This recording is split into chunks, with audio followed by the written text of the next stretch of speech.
ராசிபுரம் அடுத்த சேந்தமங்கலம் சட்டமன்ற தொகுதி நிர்வாகிகள், மாவட்ட செயற்குழு மற்றும் மாவட்ட நிர்வாக மறுசீரமைப்பு விருப்பமனு வழங்குதல் ஆலோசனை கூட்டம் நடைபெற்றது.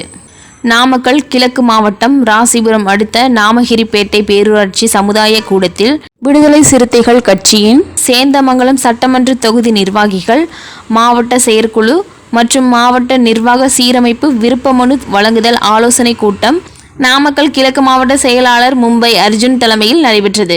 தலைமை ஒருங்கிணைப்பு குழு மற்றும் நிர்வாக மறுசீரமைப்பு மேலிட பொறுப்பாளர் சிதம்பரம், நாடாளுமன்ற தொகுதி தேர்தல் பொறுப்பாளர் பெரம்பலூர் ஈரா கிட்டு, சேலம் மண்டல துணை செயலாளர் அரசன் மற்றும் இளஞ்சிறுத்தை எழுச்சி பாசறை மாநில துணை செயலாளர் பிரபாகரன் ஆகியோர் கலந்து கொண்டனர். நாமகிரிப்பேட்டை பேரூர் பொறுப்பாளர் திராவிடமணி கலந்து கொண்டு நன்றி உரை ஆற்றினார். தினமுல்லை செய்திகளுக்காக நாமக்கல் மாவட்ட செய்தியாளர் குமார். செய்திகளை உடனுக்குடன் தெரிந்து கொள்ள தினமுல்லை நியூஸ் தமிழ் சேனலை சப்ஸ்கிரைப் பண்ணுங்க.